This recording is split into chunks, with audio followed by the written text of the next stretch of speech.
Hey, welcome back to Beyond the Ring Short Stories. My name is Jeff Wells. I have the joy of being your host for these times together, where I share from over 20 years of Olympic ministry experiences, 10 different Olympics, about how God is at work and how the gospel is impacting lives during the Olympic Games.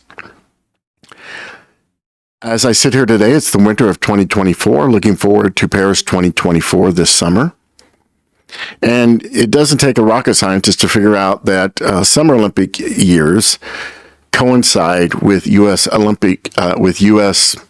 election years, major presidential election years. Let's just say it. And so that is always true. Now, there's no doubt when you travel internationally, and especially when you're at the Olympics, you're there representing yourself, your family. If you're a Christ follower, you're certainly representing Christ, but you're also representing your country. I'm an American. I don't apologize for that, but I try not to be obnoxious about it either. And that's not always easy.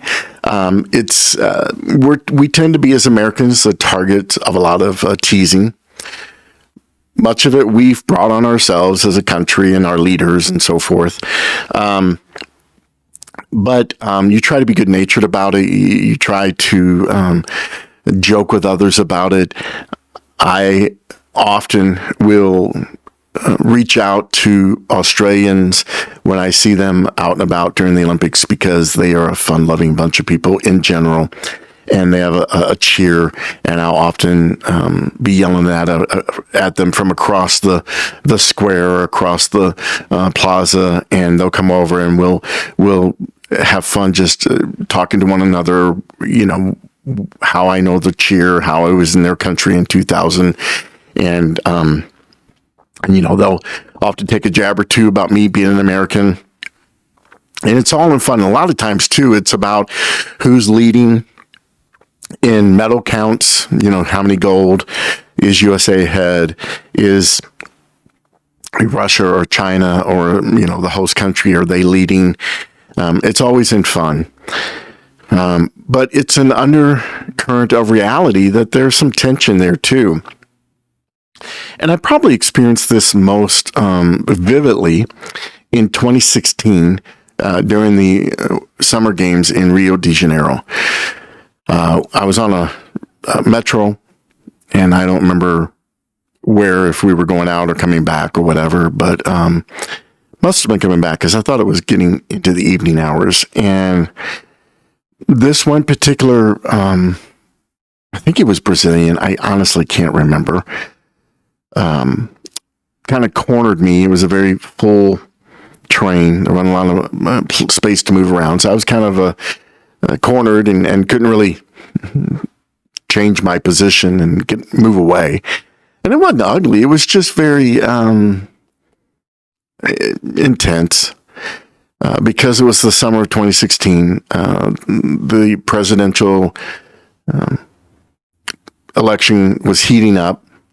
And in just a few short months, Americans would be heading to the polls to vote for either Donald Trump or Hillary Clinton to be the next president of the United States.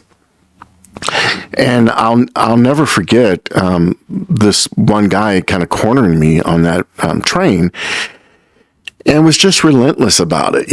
What do you guys? You're not really going to elect Trump as president, are you? And you're not going to really. And I, I'm trying to dodge and weave, because I'm not there to talk about politics. I'm not there to try to convince anybody else of my position and what I'm going to be doing politically in a few months.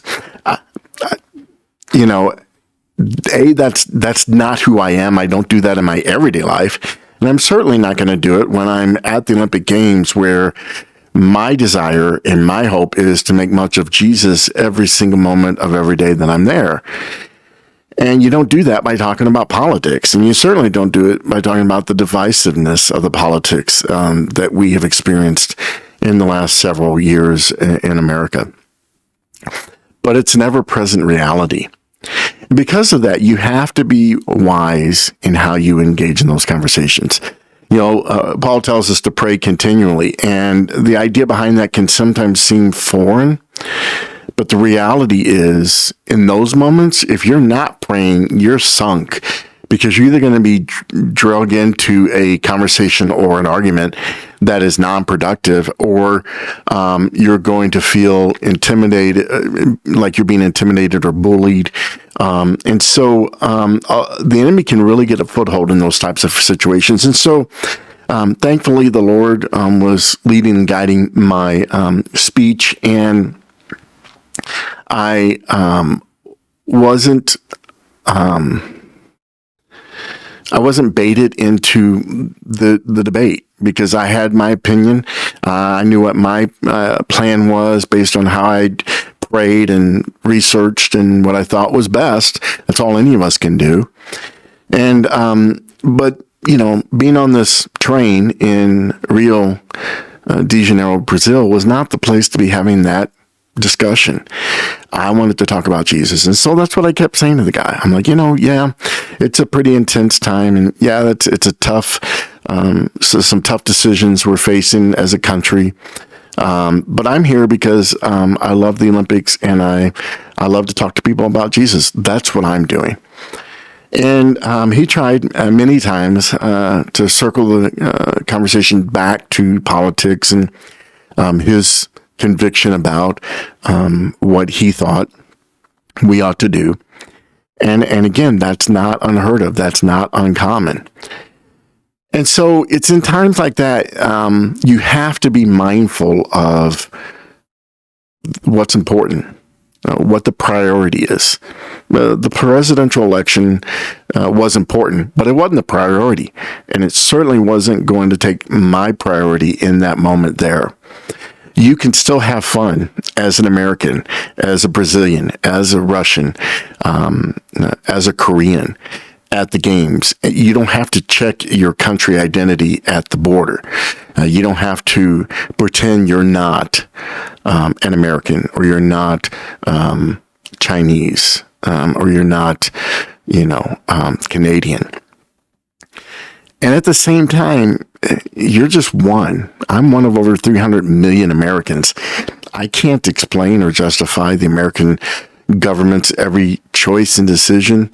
I can say overall, I'm grateful and thankful and proud to be an American, but we're not perfect.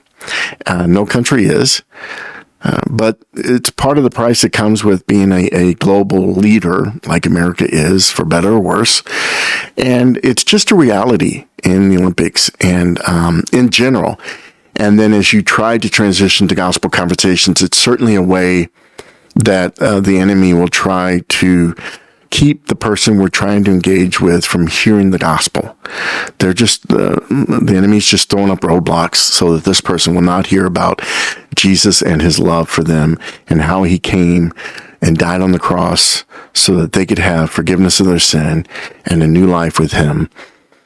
And so once again, as you think about the Olympics this summer, and you know that we'll be getting ever closer to the presidential elections, I would ask you that whenever you hear about the Olympics, pray for the ministries and for the gospel at work there. Some athletes will have platforms to speak about Jesus. Many missionaries and churches will be on the ground talking about Jesus and trying to make much of Jesus and share the gospel. And so pray for them. But I'd also ask you to pray anytime you hear about politics this year. And just that. Just pray. Pray that God would lead and guide us individually, you individually if you're of voting age, and us as a country. And again, that politics would not be a distraction for the gospel going forward at what I believe is one of the greatest gatherings and one of the greatest opportunities for the gospel, and that's during the Olympics. Remember, I often say the Olympics are like Acts 1:8 all in one place. Acts 1:8, Jesus said, you will be my witnesses in Jerusalem, Judea, Samaria, and to the ends of the earth. And so we don't want politics or anything else, country pride, to get in the way of the greatest opportunity for the greatest number of people from the greatest number of countries around the globe to hear and experience the gospel of Jesus Christ. And that's what we seek to do at every Olympics, and we'll be doing this summer through Beyond the Rings ministry. Thank you for tuning in today and listening to today's Beyond the Rings short stories. Check out beyondtherings.net, where you can learn more about the ministry and how you can join the support team, where you're asked to pray, give, and share. And then if you want to join the Beyond the Rings newsletter, if you'll send me an email to beyondtherings@gmail.com, beyondtherings@gmail.com, and give me your physical address, I'd love to send you a small token of our appreciation, this little Beyond the Rings vinyl sticker that you can put on your water bottle or on your computer, and help you remind you to share about the Olympic ministry outreach with those in your life, and hopefully remind you to pray for the gospel going forward, leading up to the Summer Olympics and during the Summer Olympics this year. Thanks again. Till we see each other next time.